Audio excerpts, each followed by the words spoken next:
Hello, everyone, and welcome to another episode of the In Full Bloom Book Club. Here we utilize the transformative power of storytelling to explore perspectives and to cultivate empathy, compassion, and connection.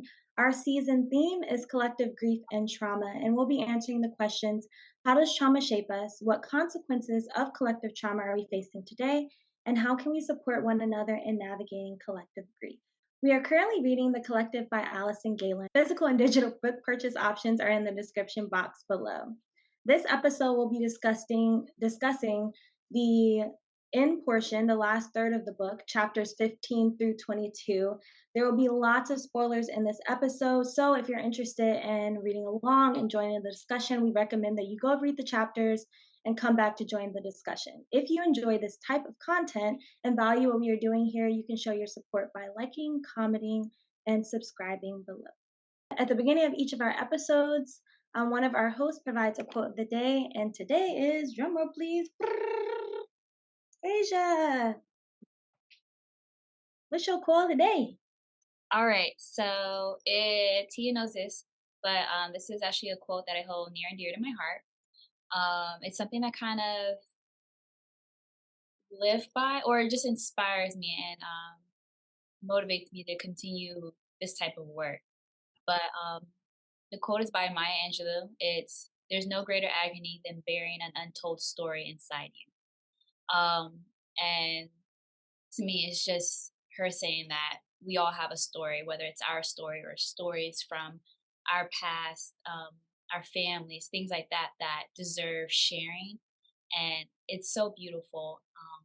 And the way we share stories can look different. It can literally just communicating that to someone. It could be painting something. It could, we can express those stories in so many different ways. But there is like a pain associated with keeping it all to yourself and not being able to express that. And so, yeah, again, I hold that quote very near and dear to my heart, and it always inspires me to continue things like we're doing here with Influence Bloom. Thank you for sharing, Asia. Cool, so let's get into it, y'all. I'll go ahead and read the summary for this last portion of the book. So chapter 15 begins with Camille going to Harris Blanchard's funeral. There she bears witness to the changing narrative around Harris Blanchard when protesters, some of them victims of Blanchard, show up to his funeral carrying a sign saying rapist. After speaking with one of the protesters, Camille's uneasiness about killing Blanchard begins to subside, feeling that he deserved what he got. This calm doesn't last for long, though, as Camille's next assignment deepens her distrust of the collective. On this assignment, Camille unknowingly lures a man into the road to be run over. Camille is meant to act as a witness and be able to corroborate the driver's claim that the man ran into the street, seemingly as a suicide attempt. Camille is horrified and even more devastated to learn that the victim's daughter met a similar fate and that his wife committed suicide only a few days prior. Camille begins to question why he was targeted, and her theories lead to another disagreement with 0001. This time, however, the conversation fails to ease her concerns, especially after Camille realizes that the collective is likely following or tracking her somehow. In Camille's search for the truth about this victim, she pieces together that the man became a target because his wife, a former member of the collective, shared information about the collective with him. The collective targeted both him and his wife and succeeded in killing them both. Before even having time to fully process this information, she is followed and tracked down by the members of the collective, who give her a stern warning about how her reckless activity could affect the group. Now Camille wants out. She devises an elaborate plan with her former assignment mate, Wendy, to identify 0001 and figure out how to get the collective shut down. But when Wendy doesn't call on time with information, she gets worried that she has been targeted by the collective. She takes a trip to Wendy's address, only to find out that the woman by the name of Wendy Ostenberg, living at that address, died about 6 months prior. After speaking with Wendy's husband, who still resides there, it is clear that the collective killed the real Wendy and that someone else, likely 0001, has taken on her identity. Camille rushes home to protect herself, but she has run out of time and out of luck. 2 members of the collective, including the woman she knew as Wendy, who is in fact revealed as 0001, show up at her house with Luke under the guise of having been called over. They end up drugging Luke and reveal that all along Camille was a target for having had a hand in the death of 00's deceased child, Camille's former therapist, Joan. Camille is given an option: let 00 kill Luke by piercing him through her daughter's beating heart, or for them to kill her. She sacrifices herself to spare Luke and dies the same way Joan did, falling down the stairs, barely conscious after having been drugged by 0001. Her death is ruled as an accident in the midst of a suicide attempt. In the epilogue, Luke visits the recipient of a lung transplant. She lived through a car accident caused by a drunk driver, but unfortunately her brother did not. Luke watches as the mother of this young lady is handed a business card by a strangely familiar face. He can't put his finger on it, but he feels a powerful sense of deja vu. So now we're going to move into our very first question, which is our general overall impression, thoughts, and remarks about this section and pretty much the entire book, because we're done, y'all. What I really liked about the section was how, I mean, it really just tied up all the loose ends. Like, I feel like this was definitely the portion of the book where any like suspicions you may have had were like confirmed, and it was really just like the truth telling section. Like this is what it is. Like everything was just laid out on the table, and so that was really like satisfying as a reader. Yeah, you could probably throughout this entire section, I don't know if Asia was in the house the entire time. If she was, I'm sure she was quite annoyed as I was reading because I was very expressive. There was a lot going on. There were a lot of twists and turns. I was under distress. I was distressed by everything that was going on. It just really like kept me on my toes. I felt like in some ways, I don't know. In some ways, like that. Okay, so in the way that Elaine, I guess you felt like all the ends were like tied up. In some way, I didn't feel like it was. Like there was a lot of like thrill and shock in the latter portion, but I didn't necessarily read that portion and be like, oh, like I can go back and look at all these clues pointing to that. I mean, I could make I don't know. I guess there were some parts like that. I could make like assumptions, but I think Yeah. my strongest point about that would be like Joan, because I think that reveal was really dope. That they were, I mean, revealing that the reason Camille was a target was because of Joan. Like the fact that Camille was a target, I thought was a genius idea. Yeah. I love that. But I think the reveal would have been a little more like if it was like if we would have learned more about her relationship with Joan throughout the entire process. And then we would have kind of been like, I don't know. I think we would have been a little more invested in that ending. Please, I've I talked a lot. 100% think this was completely intentional on Allison's part, though. Why? Because again, we were being told the story through Camille's perspective.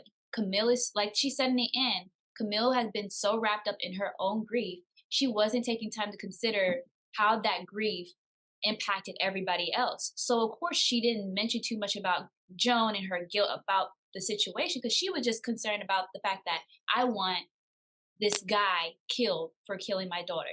That's all she was focused on. And so we are almost taking this ride with Camille and we're focused in the sights of Camille and that nothing else matters to Camille. And I think that's intentional. Allison want us to ride that ride with Camille. And then in the end, be still kind of like confused. Like, how did I miss it? How did I not see it? The same way that Camille was. Because ultimately, again, we were shown everything that Camille saw throughout this whole thing. So I 100% feel like it was intentional to put us more in her shoes in that moment. Mhm. So yeah. That makes sense. I think that's insightful, Asia. Did you all like expect Wendy? And did you expect Camille to die? I expected Camille to die. She had been reckless throughout the whole, like, I don't know, I just didn't think she was safe ever. Yeah. But I didn't expect it to be Wendy. I don't know. That was very unexpected for me personally. I started Oh, go ahead. Sorry, Asia. I was just gonna say, yeah, I didn't expect it to be Wendy. Um, I think I like how Allison did this thing where like it just she kept Wendy out of my focus on who 0001 was. And that's important when you're building a story like this and then you have that reveal at the end. Cause like there was nothing in my mind making that connection whatsoever. Um, which obviously was intentional, but I definitely knew Camille was gonna die. I just didn't know how. Well, no, I knew it was gonna be pretty much the situation as it was. They came for her because she was doing too much, and you know they made it look like an accident. However, I of course didn't know the circumstances surrounding it, but yeah, I definitely saw it coming. I feel like that was a bold choice by Galen just because she is like the main character, you know what I mean? And the person and it's first person at that. So like she's our lens through which we understand the story and she was savage about having her die. I saw some things like at the very end where I was like, "Oh, maybe it's Wendy." Mhm. But yeah, throughout the entire story, I didn't necessarily get that. But I will say there was one part where she said that Wendy reminded her. This was when they were they were pushing the car into like the lake or whatever. And Camille said she reminded her of Joan. And I thought it was more just kind of the energy and she was like connecting with her in a way she hadn't for a long time. But no, like she literally is her mom. So that's why she reminds her of Joan. Well, I Yeah. remember the conversation she was having in the car, where the last part in the book, she mentioned that she had looked at Wendy, and she said she just saw like a look in her, like the way the light was shining on her, or something like that. And I just Hmm. completely forgot that part. But yeah, that went completely over my head. I was completely shocked when it was Wendy. But like even up until the point where Camille thought she was kidnapped, like they got to her, I was still very much convinced like Wendy was, on Camille's side all the way through. Right. So then when Penelope called the house, or she called Wendy, I was like, "Oh no. Oh no." And that I was like, "Wow, I can't take this right now." But yeah, what an ending now that we gotten our impressions out. Um, you can go ahead and move on to our next question. So, our next question is, let's reflect on the evolution of Camille, her relationships, and experience with grief throughout the novel. I don't think I have anything like terribly insightful to say, but I will say it seems like um, once her initial target of Harris was kind of reached, it was like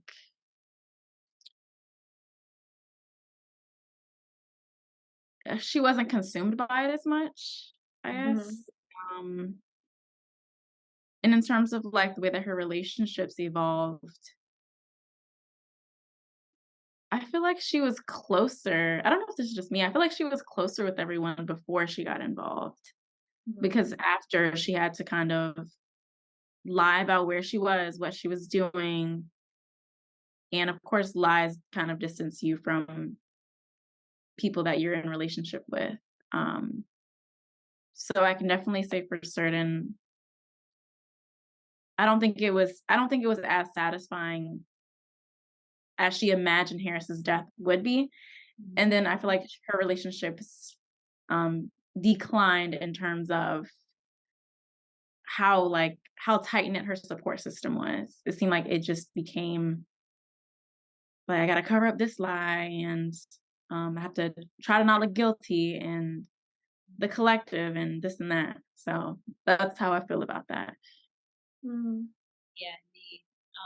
It's a hard question to answer, but ultimately, I agree with you, Elena. I definitely there's a lot of distance between her and Luke towards the end. Throughout the novel, it kind of just progresses. But also, yeah, I see her grief turn to guilt through like Harris being killed and just a lot of the assignments she's going through, and with that there's she becomes a bit. So the part that gets me the most is the end when she's waiting on Wendy to text her, and like how like I felt the anxiety because I know what that feels like to like just be so anxious, like are they okay, and like and there was a part where she was saying like even the meds, like her anxiety was overriding the meds at that point, and just it felt like one, I'm glad that this was like the end of all that because ultimately I kind of saw her going this way. Like it was just this big, she was ready to explode basically. I think in the beginning she just was kind of like simmering because she was just sitting in her like grief. But then once she joined the collective and started doing things, it was just like it was starting to boil. Like everything was really coming to a boiling point. And then that anxiety attack she was having waiting for Wendy, she was very impulsive. She was just, because if she was her at the beginning of the story, or like when she just joined the collective, she would have been more careful about how she would have went about the situation with Wendy. But at that moment, nothing else mattered, and she was very reckless and just needed to do something. And so I could see her just, you could just see her demise basically throughout the story. You could just see her just slowly lose so much of herself and then sacrifice herself. What is she at the end of this? She's just been so like broken down at that point. So I could see, well, in general, I know why it makes sense why she would sacrifice herself for Luke. But like, I think also the sacrifice is very symbolic of where she was in that moment. Like, there was not really anything left of her. So, Mm. So, to try and make sense of this, like I said, I made like a little timeline. And I was thinking of kind of the rage and anger that consumed her at the beginning, and then the last scenes of her sacrificing herself for Luke. Um, and that kind of being, I guess, the juxtaposition of like this all consuming, I wouldn't say like selfish necessarily, um, but like self-focused or self-centered drive to like seek justice and yeah, to release this rage at the beginning, and then kind of it being the opposite of that and being very focused on the well-being of another at the end. So I was trying to make sense of that. I also put on the timeline, like you were saying, Elena, kind of her relationship with Luke and how that became distant the more engaged she got with um the collective. Um and kind of also I put on the timeline her conflicting feelings, where she was like, she felt so compelled to be a part of the collective, and then immediately her commitment kind of failed or started to waver more once Blanchard, uh, is that his name? Did I make that up? No, Blanchard, right? Okay. Once they killed Harris Blanchard, and I think she had other points where she was, feeling hesitant about everything, but she really had a sense of like regret about that. So I don't know. I was trying to make sense of it. Far as her personal evolution, I don't know. I wonder if there was an evolution from self-focus to like focus on the well-being of others. Because at the end, she was also trying to expose the collective, which would also put her at risk because she had been a part of these crimes as well. But whether it was like altruism or if it was fear, because she was like, if I don't get them shut down, they're going to go ahead and take care of me. I don't know. So I don't know if I can say that her focus changed in that way throughout the course of the novel. Another thing that I noted was, like, was this rage a product of her wanting to, like, seek justice or um like, do right by her wronged daughter? Or was this in part, like, the guilt that she felt, a way to, like, justify or, project out the guilt that she felt? Because it came up a lot of times where she felt like, "Oh, maybe if I had raised her differently," or, there was a sense of uncertainty about what happened with her daughter. She didn't seem like she was absolutely certain that Harris Blanchard was necessarily to blame at certain points, or at least that maybe her daughter had a hand in how everything, rolled out. So I don't know. This I wonder if her guilt was a major like theme throughout her evolution. Camilla and Luke's relationship, while close at the beginning of the novel, becomes more distant while Camilla is active with the collective. Luke does, however, play a heavy role in the ending/outcome of the story. Why do you think Galen chose for Luke to be such an integral part of the final scenes? Hmm. This was another challenging one for me. I mean, I have a few different theories. One could just be simple, like it was obvious that they were really close, and it created like a dramatic ending. It kind of upped the stakes. So it could be that for kind of entertainment and thrill purposes. It could have also been kind of a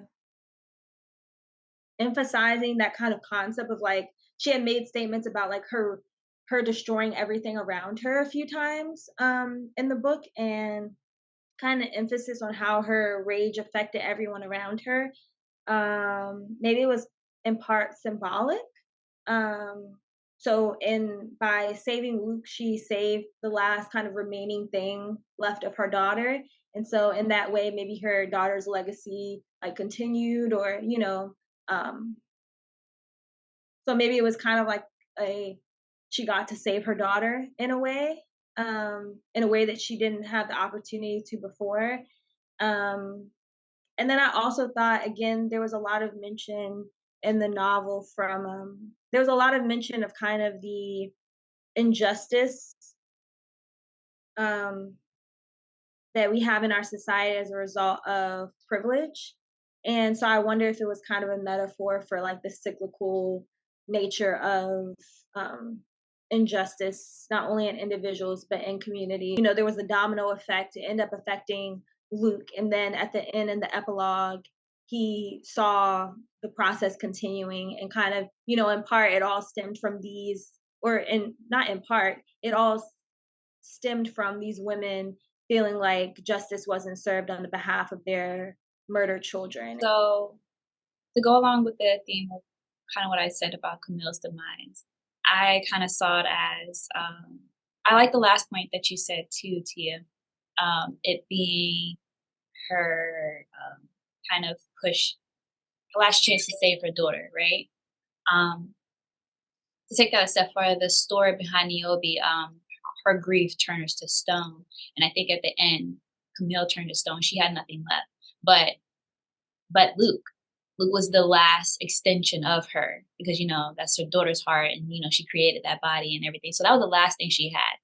And with her grief consuming her and ultimately leading to her demise, I think it was just only fitting that the last remaining piece of her, the last pure thing is able to move on because there's nothing left of her. She is stone. She allowed her grief to overtake her. So that's kind of how I saw that, what that kind of means, that how the outcome kind of played out.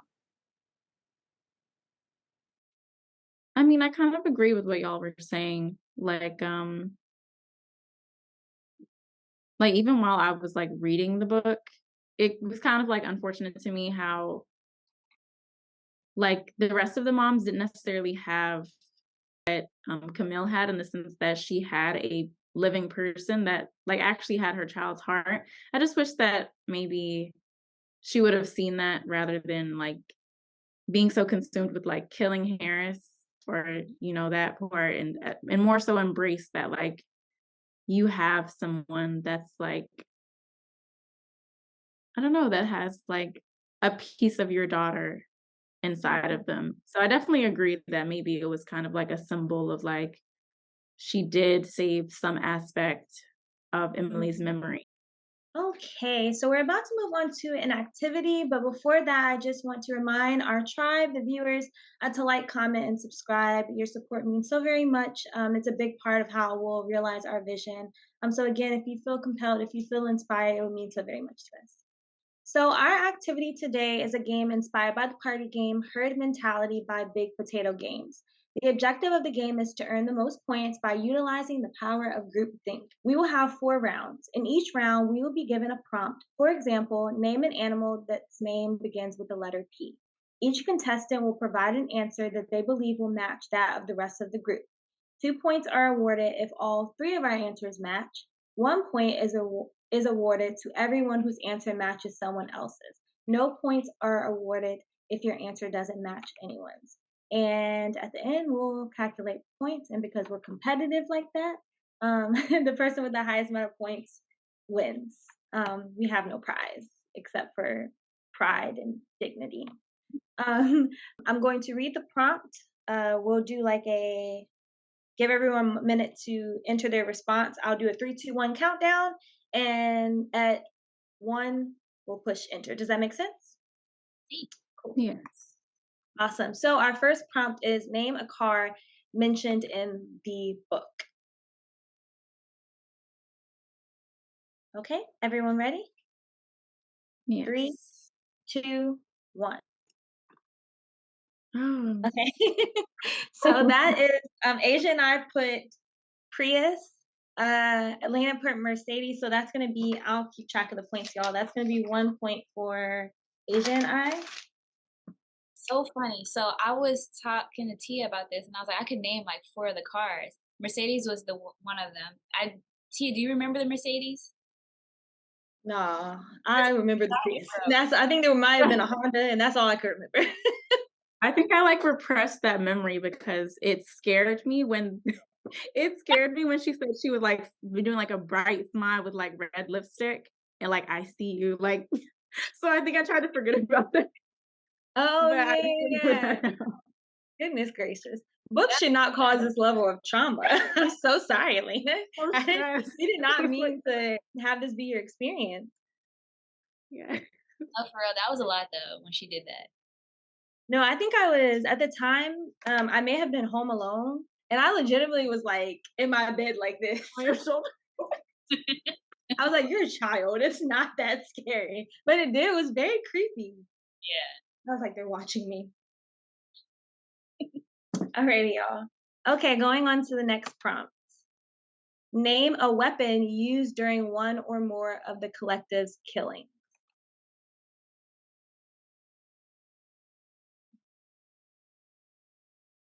I'm trying to stare into y'all's souls.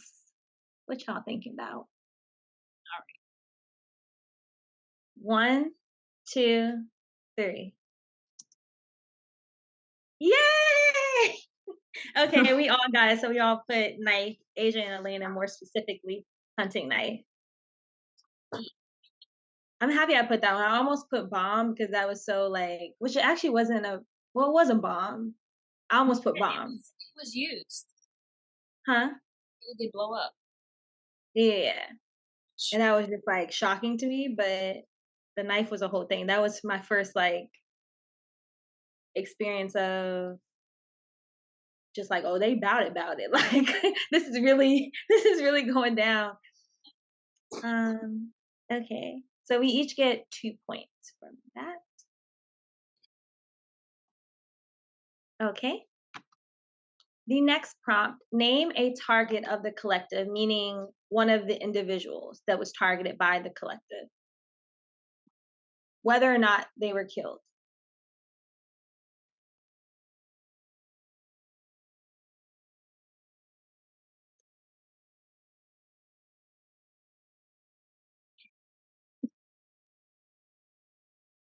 Today, preferably Asia. No, I'm joking. I'm done. Okay, 3, 2, 1. Oh, dang. So I put Camille. Asia put the hunting gear salesman. That was, what was his name? Richard. His first name was, Ashley there we Ashley. go. I was like, he had Shagard or a something. second name and I couldn't remember. Yeah. And Elena put Harris Blanchard. That was a good one. Yeah, that was really good. I don't know why I went the complicated route. I But it just all makes sense. Like Camille was the last person that was like obviously a big reveal. Harris Blanchard was like the entire point of why Camille was involved. And the hunting gear salesman guy, I think, was the first person that we realized was actually like dead as a result of the collective. So it makes sense. We get no points. that's cute though. We all have like the beginning, the end, and then like the main. Yeah. Name a city mentioned in the book.